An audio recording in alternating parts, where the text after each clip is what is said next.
John F. Kennedy's assassination. President Trump ordered thousands of pages of documents to be declassified and made available to the public after more than 60 years. Our senior national correspondent Terry Moran has the story. Terry, good morning.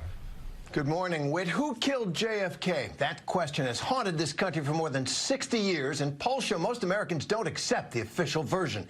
This new trove of documents, so far, is unlikely to change many minds.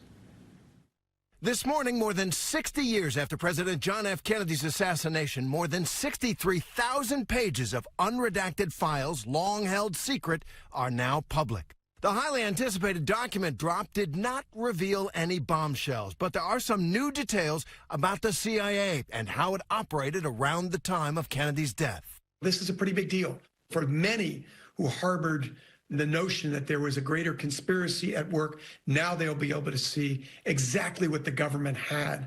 One of the files, known as the Schlesinger Memo, revealed that some of President Kennedy's closest associates did not trust the CIA and were skeptical of its motives. Another file pulled back the curtain on some CIA operations.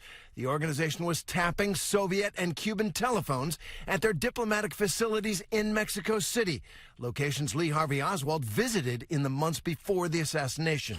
This latest JFK document drop, a promise from President Trump, who signed an executive order to have the records released without redactions. And everything will be revealed.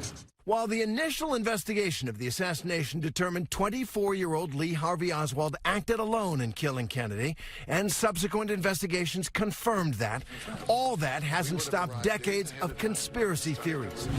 Why was Kennedy killed? Who benefited? Who has the power to cover it up?